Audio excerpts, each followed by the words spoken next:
Welcome to Satya IAS Academy. Now we are going to discuss the most important progressive tax.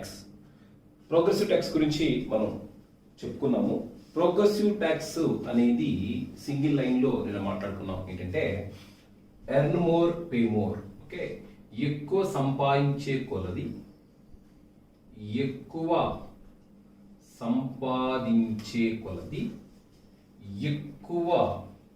చెల్లించేటువంటి పన్ను. Okay, ఎక్కువ సంపాదించే కొంది ఎక్కువ చెల్లించేటువంటి పన్నునే మనం ఏమంటామంటే మనం పురోగామి పన్ను అనే పేరుతో పిలుస్తాం. ఈ పురోగామి పన్ను అనేది అంటే ఒక వ్యక్తి గనక తన ఆదాయము ఎంతైతే ఉన్నదో ఆ ఆదాయాన్ని బట్టి మనం పన్ను విధిస్తున్నాం.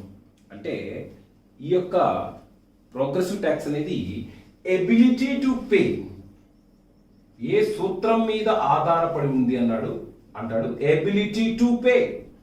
దాన్నే తెలుగులో చెల్లింపు సామర్థ్యము. దాన్ని తెలుగులో ఏమంటామంటే చెల్లింపు సామర్థ్యము. అంటే చెల్లింపు సామర్థ్యం ఒక వ్యక్తికి కనుక ఎక్కువ చెల్లింపు సామర్థ్యం ఉన్నట్లయితే, ఒక వ్యక్తికి కనుక ఎక్కువ ఆదాయం ఉన్నట్లు అయితే అతని మీద ఎక్కువ మొత్తం పన్నులు విధిస్తాము. ఒక వ్యక్తి కనుక తక్కువ ఆదాయాన్ని కలిగి ఉన్నట్లయితే అతని మీద తక్కువ పన్నులు విధిస్తాము. అంటే నువ్వు దేని ఆధారంగా పన్ను విధిస్తున్నావంటే ఎబిలిటీ టు పే, అతని యొక్క చెల్లింపు సామర్థ్యం ఆధారంగా మనం విధిస్తున్నాం. ఏ ట్యాక్స్, ఏ పన్ను? పురోగామి పన్నుని విధిస్తున్నాం. మరి ఇక్కడ చూసినట్లయితే పురోగామి పన్నులో మనం ఒకసారి చూసినట్లయితే భారతదేశంలో ఇన్కమ్ ట్యాక్స్, ఆదాయ పన్ను కానీ ఇటువంటి పన్నులన్నీ కూడా పురోగామి పన్ను ఆధారంగా విధించబడతాయి.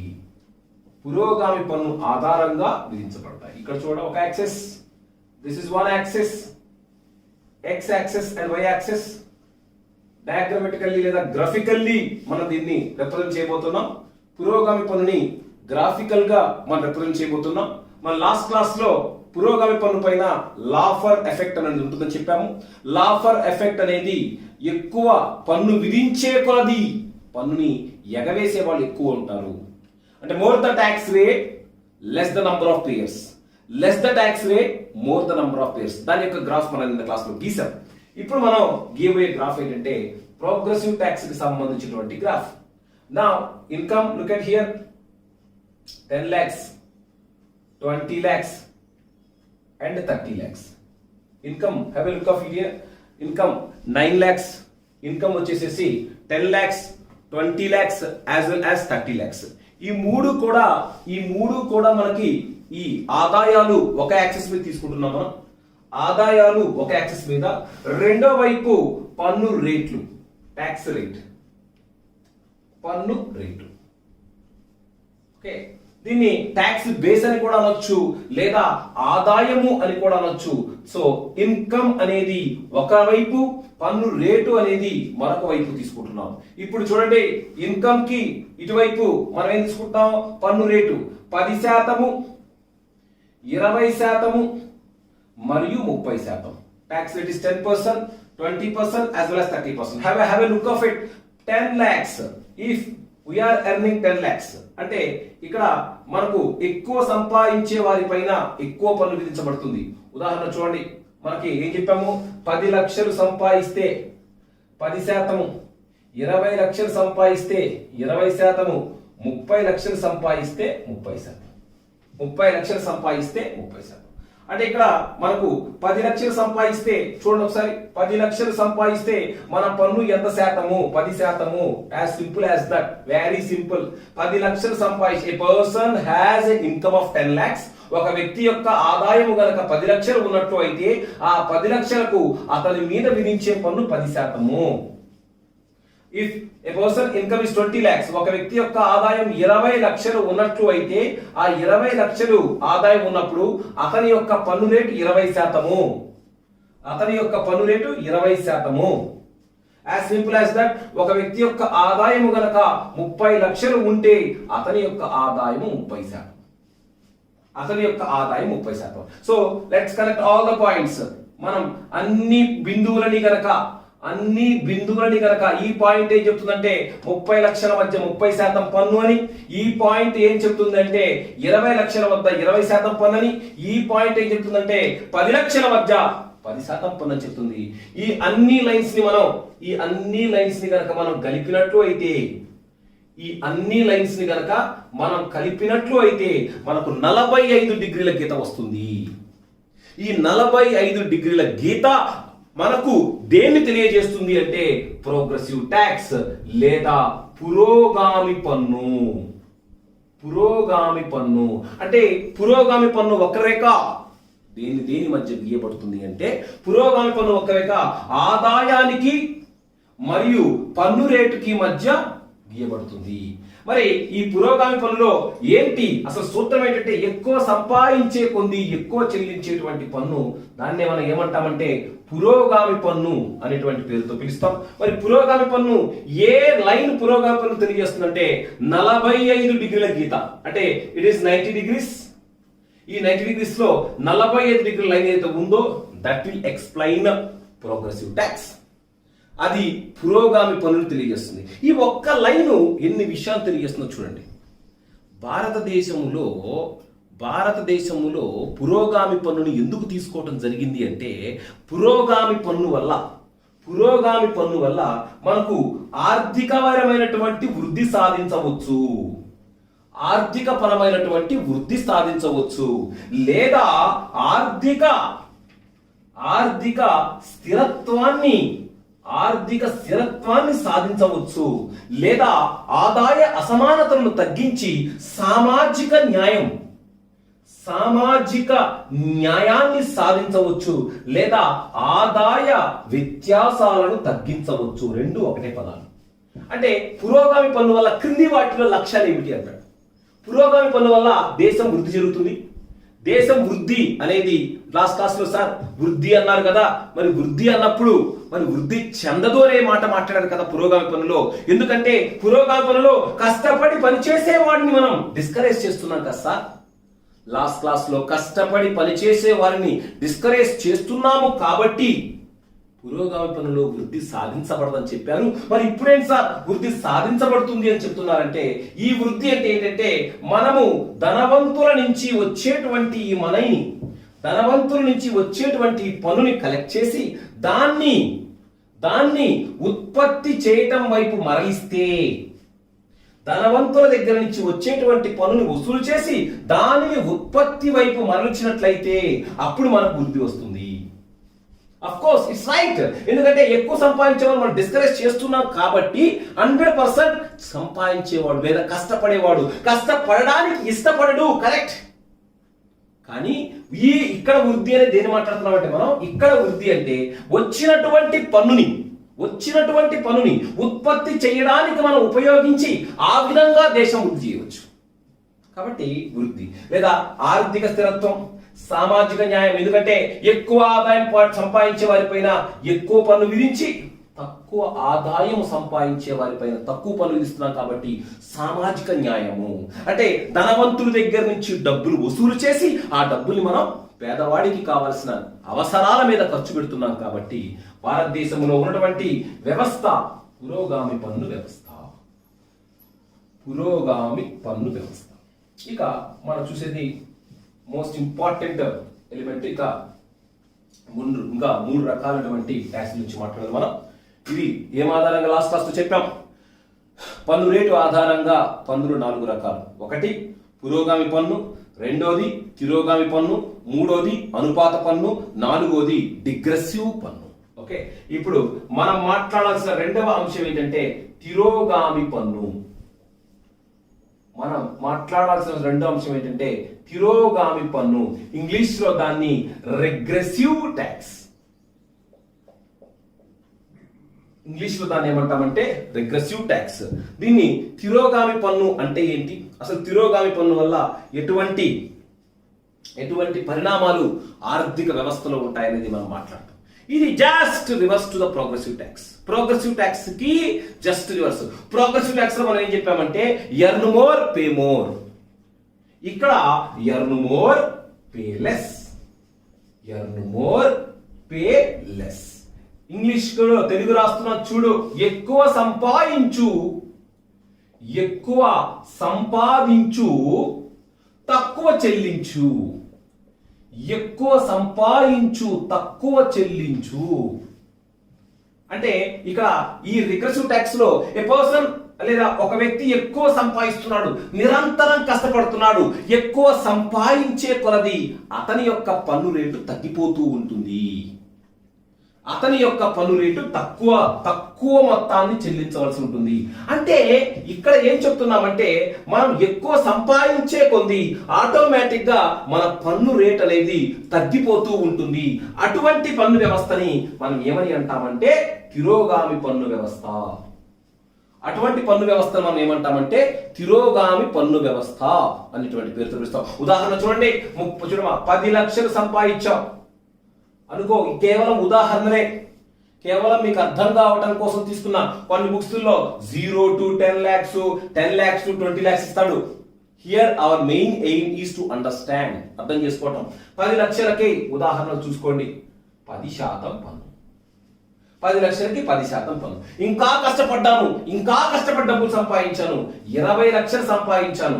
20 లక్షలకి ఇందాక పురోగామి పన్నులో 20%, కానీ ఇక్కడ తిరోగామి పన్నులో మనకు 7%. 7%. అంటే గమనించు, అంటే ఆదాయం పెరిగే కొంది, ఎక్కువ సంపాదించే కొంది నీ యొక్క పన్ను రేటు తగ్గుతూ వస్తుంది. ఒక్కసారి గమనించు. ఇంకా కష్టపడ్డావు, ఇంకా కష్టపడి 30 లక్షలు సంపాదించావు. మరి 30 లక్షలు సంపాదిస్తే నీ యొక్క పన్ను విలువ లేదా నీ మీద విధించబడేటువంటి పన్ను రేటు ఇంకా తగ్గింది. గమనించు. అంటే ఏం చెప్తున్నాం ఇక్కడ ఏం చెప్తున్నామంటే ఆదాయం పెరుగుతూ పోయే కొలది నీ యొక్క పన్ను రేటు తగ్గుతూ ఉన్నట్లు అయితే దానిని ఏమని అంటాము? తిరోగామి పన్ను వ్యవస్థ అనేటువంటి పేరుతో పిలుస్తాం. దాన్నే ఇంగ్లీష్లో అయితే రిగ్రెసివ్ ట్యాక్స్ అనేటువంటి పేరుతో పిలుస్తాం. ఇక్కడ గమనించు ఒక్కసారి, 30 లక్షలు సంపాదిస్తున్నాడంటే అతను ఎవరయ్యా అంటే కష్టపడేటువంటి వ్యక్తి, హార్డ్ వర్కర్. ఎకానమీలో అతను ఏమంటామంటే హార్డ్ వర్కర్. అదే విధంగా 10 లక్షలు సంపాదిస్తున్నాడు అంటే తక్కువ సంపాదిస్తున్నాడు అతన్ని ఏమంటామంటే లేజీ అని అంటాం. అతన్ని ఏమంటాం మనం? లేజీ అనే పేరుతో పిలుస్తాం. అంటే ఇక్కడ చూడు, కష్టపడేవాడిని ఎంకరేజ్ చేస్తున్నాము. ఎలా ఎంకరేజ్ చేస్తున్నాము? తక్కువ పన్ను విధించి ఎంకరేజ్ చేస్తున్నాం. ఇంకా కష్టపడండి, ఇంకా దేశాన్ని వృద్ధి చేయండి, మీరు వృద్ధి చేస్తున్నందుకు మీ మీద తక్కువ పన్ను విధించబడుతుంది. అంటే ఈ ఆర్థిక వ్యవస్థలో, ఈ తిరోగామి పన్ను వ్యవస్థలో దేశము వృద్ధి చెందుతుంది. ఎందుకంటే ఈ ఆర్థిక వ్యవస్థలో కష్టపడే వాడి పైన నువ్వు తక్కువ పన్ను భారాన్ని విధించి వృద్ధి చెందే విధంగా ఆర్థిక వ్యవస్థలో నిజంగా కష్టపడే వాడిని ప్రోత్సహిస్తున్నావు. మరి ఇక్కడ చూడండి, 10 లక్షలు తక్కువ కష్టపడుతున్న వాడి పైన ఎక్కువ పన్ను భారం వేస్తున్నావు. అంటే లేజీ విల్ పనిష్. స్లోగాన్ చూడమ్మా, లేజీ అంటే బద్ధకస్తుడు, lazy will punish. PUNISH. Punish అంటే శిక్షించబడతాడు. లేజీ అంటే బద్ధకస్తుడు. Lazy will punish with more tax and hard worker will awarded. అంటే ఏంటమ్మా? కష్టపడేవాడేమో సన్మానించబడతాడు, అదే విధంగా ఏ విధంగా బద్ధకముతో కూర్చునేవాడేమో శిక్షించబడతాడు. అటువంటి పన్ను వ్యవస్థ ఏమిటి అంటాడు? అటువంటి పన్ను వ్యవస్థ తిరోగామి పన్ను వ్యవస్థ. అటువంటి పన్ను వ్యవస్థ ఏమిటి అంటే తిరోగామి పన్ను వ్యవస్థ. తిరోగామి పన్ను వ్యవస్థలో నీకున్నటువంటి మైనస్ పాయింట్ ఏంటో తెలుసా? ఇప్పటి వరకు తిరోగామి పన్ను వ్యవస్థలో మనం ప్లస్ పాయింట్ మాట్లాడాం. ప్లస్ పాయింట్ ఏమని మాట్లాడాను? అయ్యా ఈ ఆర్థిక ఇటువంటి వ్యవస్థలో ఎక్కువ సంపాదించే కొద్ది వాడికి తక్కువ పన్ను భారం విధించి వాడిని ఎక్కువ సంపాదించమని ప్రోత్సహిస్తున్నామని చెప్పాము. కానీ దీంట్లో మైనస్ పాయింట్ ఉంది. కరెక్ట్గా చూడండి, దీంట్లో మైనస్ పాయింట్ ఏంటో తెలుసా? దీంట్లో మైనస్ పాయింట్ ఏంటంటే ఎవరైతే 10 లక్షలు సంపాదిస్తున్నారో వాడు ఇంకొక లాంగ్వేజ్ లో ఎవరయ్యా? వాడు పేదవాడు. 10 లక్షలు సంపాదిస్తే ఓకే, లేజీ అన్నా, కష్టపడితే ఏదన్నా బాగానే ఉంది. ఇంకో యాంగిల్ ఆలోచించు, 10 లక్షలే సంపాదిస్తున్నాడంటే వీడితో కంపేర్ చేస్తే వాడెవడబ్బా? పేదవాడు.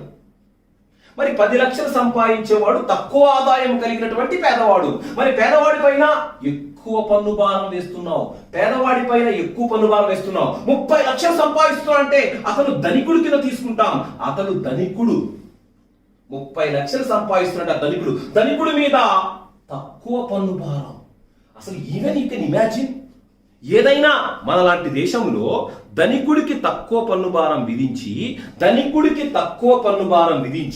పేదవాడికి ఎక్కువ పన్ను భారం విధిస్తే ఇంకా ఎలక్షన్స్కి వెళ్ళాల్సిన పనిలే మనం. ఇంకెవరు ఓటేరు. ఎందుకంటే భారతదేశంలో పేదవాడి కోసమే ప్రభుత్వం, పేదవాడికి సంక్షేమ పథకాలు అందించడానికే ప్రభుత్వం, అంతేగాని ధనవంతులని ప్రోత్సహించడానికి కాదు. అంటే ప్రభుత్వం ఎవరి కోసం? పేదవాడి కోసం. కాబట్టి భారతదేశంలో తిరోగామి పన్ను ఎందుకు లేదో తెలుసా? భారతదేశంలో తిరోగామి పన్ను ఎందుకు లేదంటే మనకు 10 లక్షలు సంపాదించే పేదవాడి పైన ఎక్కువ పన్ను భారం. అంటే పేదవాడి పైన ఎక్కువ పన్ను భారం, ధనవంతుడి పైన తక్కువ పన్ను భారం విధించడం అనేది మనకు ఆర్థిక వ్యవస్థకి మంచిది కాదు. కాబట్టి ఇటువంటి వ్యవస్థని భారతదేశంలో తీసుకోవటం లేదు. అంటే మనకు భారతదేశంలో ఏ పన్ను వ్యవస్థ ఉందంటే పురోగామి పన్ను వ్యవస్థ. భారతదేశంలో ఏ పన్ను వ్యవస్థ లేదు అంటే తిరోగామి పన్ను వ్యవస్థ లేదు. ఓకే, కానీ తిరోగామి పన్ను వ్యవస్థ లేదంటే మళ్ళీ కొన్ని పుస్తకాలు చూస్తారు మీరు. సార్ తిరోగామి పన్ను వ్యవస్థ లేదన్నారు కదా, ఉంటుంది. ఇప్పుడు ఫర్ ఎగ్జాంపుల్ చూడండి, తిరోగామి పన్ను వ్యవస్థ కూడా కొన్ని వాటిలో మనకు కనపడుతూ ఉంటుంది. మళ్ళీ అడుగుతారు కొన్ని మా పుస్తకాల్లో సార్ రమేష్ సింగ్ లో తిరోగామి పన్ను కూడా కొన్ని రంగాల్లో విధిస్తారని ఉంది కదా సార్, మీరేంటి అసలు తిరోగామి పన్ను భారతదేశంలో లేదని చెప్పారు అని అంటారు. మళ్ళీ ఇక్కడ చూడు, తిరోగామి పన్ను గురించి మనం మాట్లాడేటప్పుడు ఒక ఇండస్ట్రీ, ఒక పరిశ్రమ 100 యూనిట్స్ ప్రొడ్యూస్ చేసింది. ఒక పరిశ్రమ 100 యూనిట్స్ ప్రొడ్యూస్ చేసింది. మరి 100 యూనిట్స్ ప్రొడ్యూస్ చేస్తే ఫర్ ఎగ్జాంపుల్ సమ్ 5 లేదా 10% దాని మీద పన్ను విధించామనుకుందాం.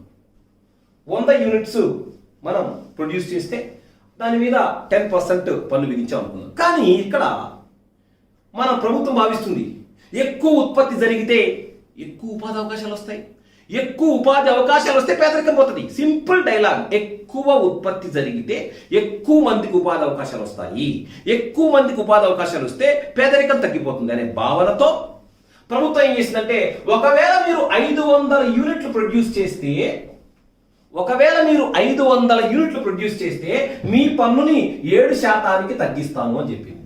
అంటే ఏందండి ఇది? తిరోగామి పన్ను.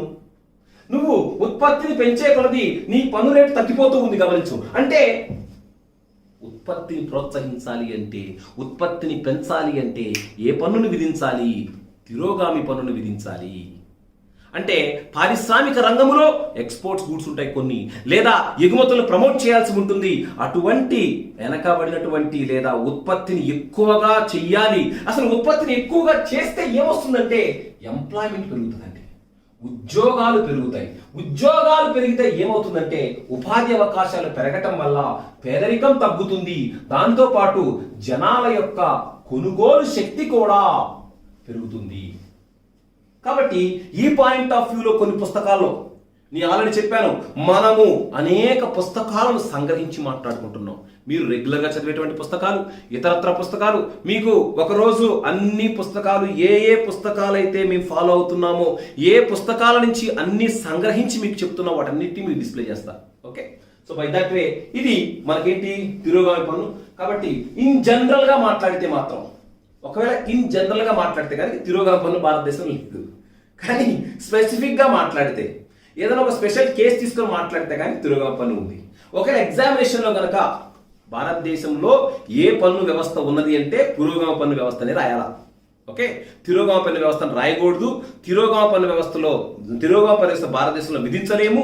ఎందుకంటే తిరోగామి పన్ను వ్యవస్థలో ధనవంతుల మీద తక్కువ పన్ను భారము, పేదవాడి మీద ఎక్కువ పన్ను భారం ఉంటుంది కాబట్టి తిరోగామి పన్నుని అసలు మనం ఎంకరేజ్ చెయ్యం. ఓకే, ఇక తిరోగామి పన్ను గురించి మనం మాట్లాడినట్లయితే ఒక్కసారి మనం మాట్లాడదాం.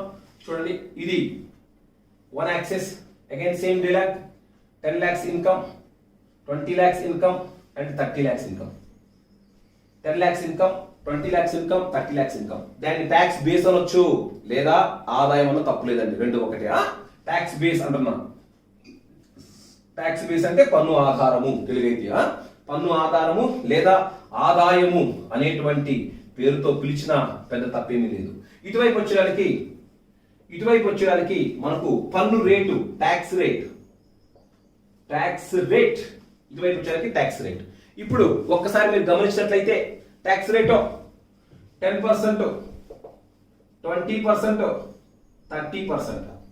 ఓకే, 10%, 20%, 30%. ఓకే, మీరు ఇందాక తీసుకున్నటువంటి ఎగ్జాంపుల్ తీసుకున్నట్లయితే 30 lakhs ఒక వ్యక్తి కనుక 10 lakhs సంపాదిస్తే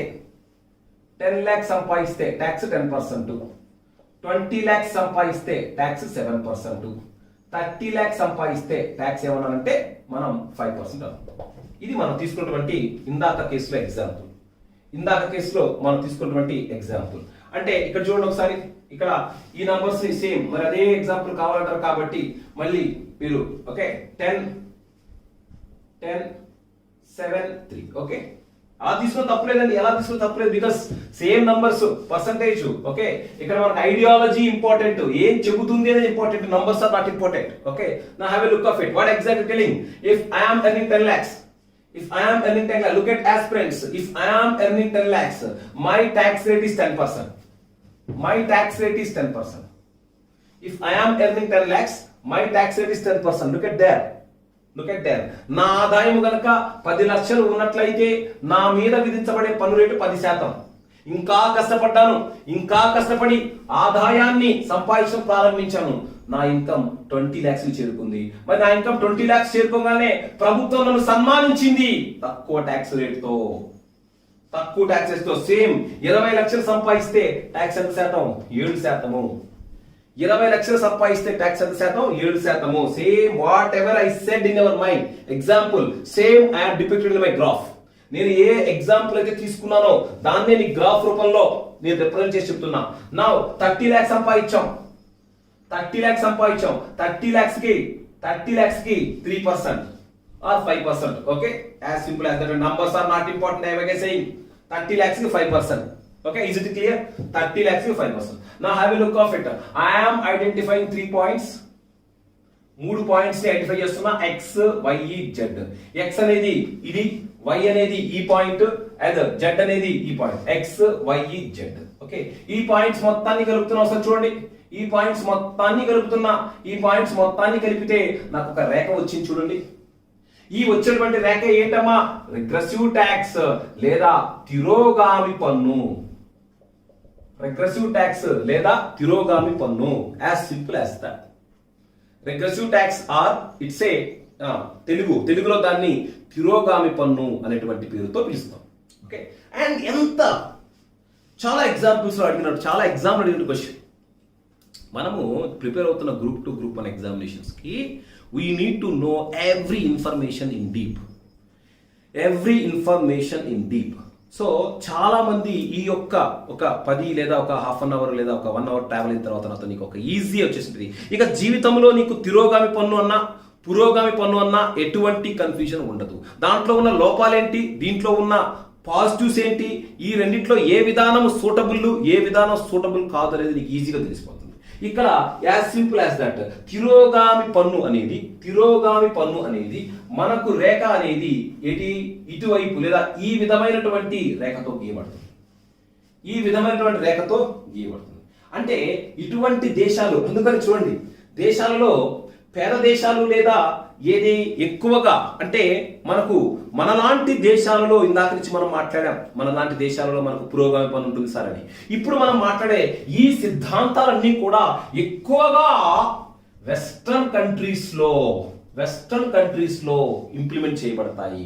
వెస్టర్న్ కంట్రీస్ లో ఏదైతే పెట్టుబడిదారీ ఆర్థిక వ్యవస్థల్లో ఉందో, పెట్టుబడిదారీ ఆర్థిక వ్యవస్థల్లో సంపద సమానంగా పంచడం కాదు లక్ష్యం.